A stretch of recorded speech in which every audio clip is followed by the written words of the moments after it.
The sun beat down mercilessly on the sand-blown village of Qamar in the heart of Arabia.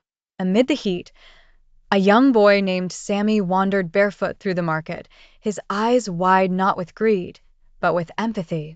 Sami crouched quietly near a tethered donkey whose ribs jutted out painfully. One morning, while tending his father's camels, Sami heard a sound no one else did, a gentle whimper from the oldest camel, Layla. "Her back hurts," he told his father.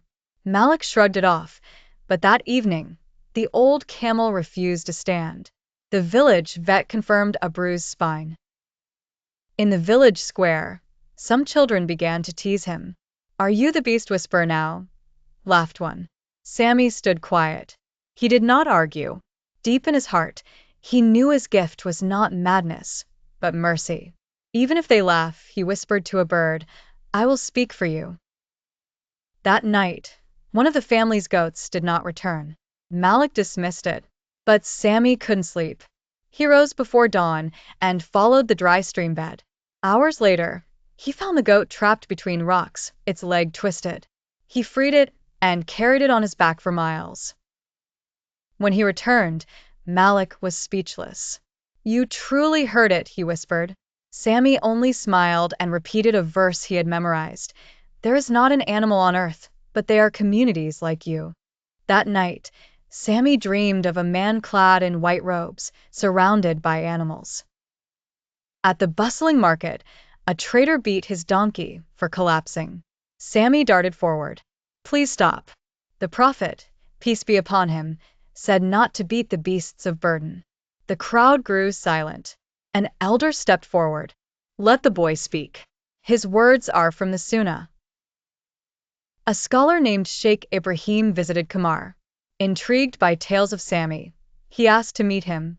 "Is it true you understand the suffering of animals?" Sami nodded.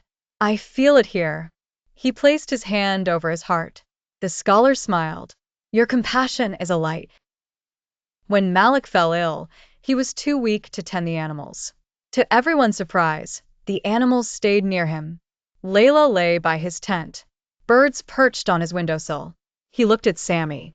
"I never believed they remembered kindness, but they do."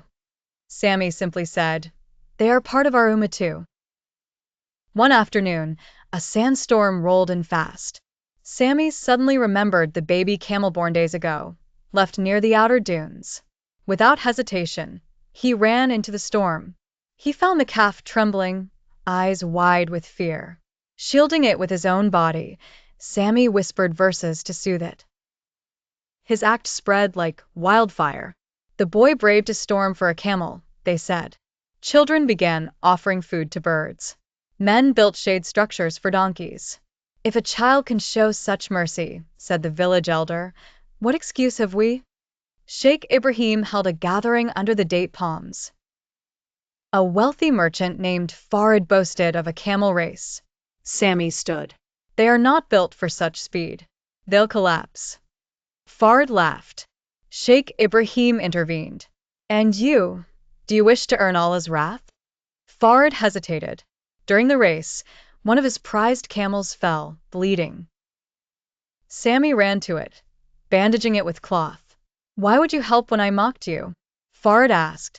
"Because Allah created it, and He loves mercy." Days later, Farid visited the mosque. He left water troughs outside the stables and released birds from his cages. "Let them fly," he told the crowd. During Eid, the Imam asked Sami to give a short talk to the children. "Islam is more than prayer and fasting," he said. "It is mercy to all, even the smallest bird." The children began gathering breadcrumbs for sparrows. The village council met. "No animal shall be beaten." With Sheikh Ibrahim, Sami traveled to nearby villages, teaching children about kindness to animals. Wherever they went, they planted the seeds of compassion. And the animals somehow always seemed to know. Years passed. Sami returned, now a young man with calm eyes and a warm smile. He saw a child feeding a stray kitten. "My mother says you once saved a camel in a storm," the child said. Sami crouched beside him. "He saved me too." That night, He dreamed again of the luminous man. You walked in mercy, and it led you here. Come, meet the prophet. Long after Sami, Qamar remained a haven. No cage held birds unless for healing. Donkeys rested under tents. Camels were treated like family. On the village gate, a verse was inscribed: "There is not an animal on earth, except that they are communities like you." The boy was never forgotten.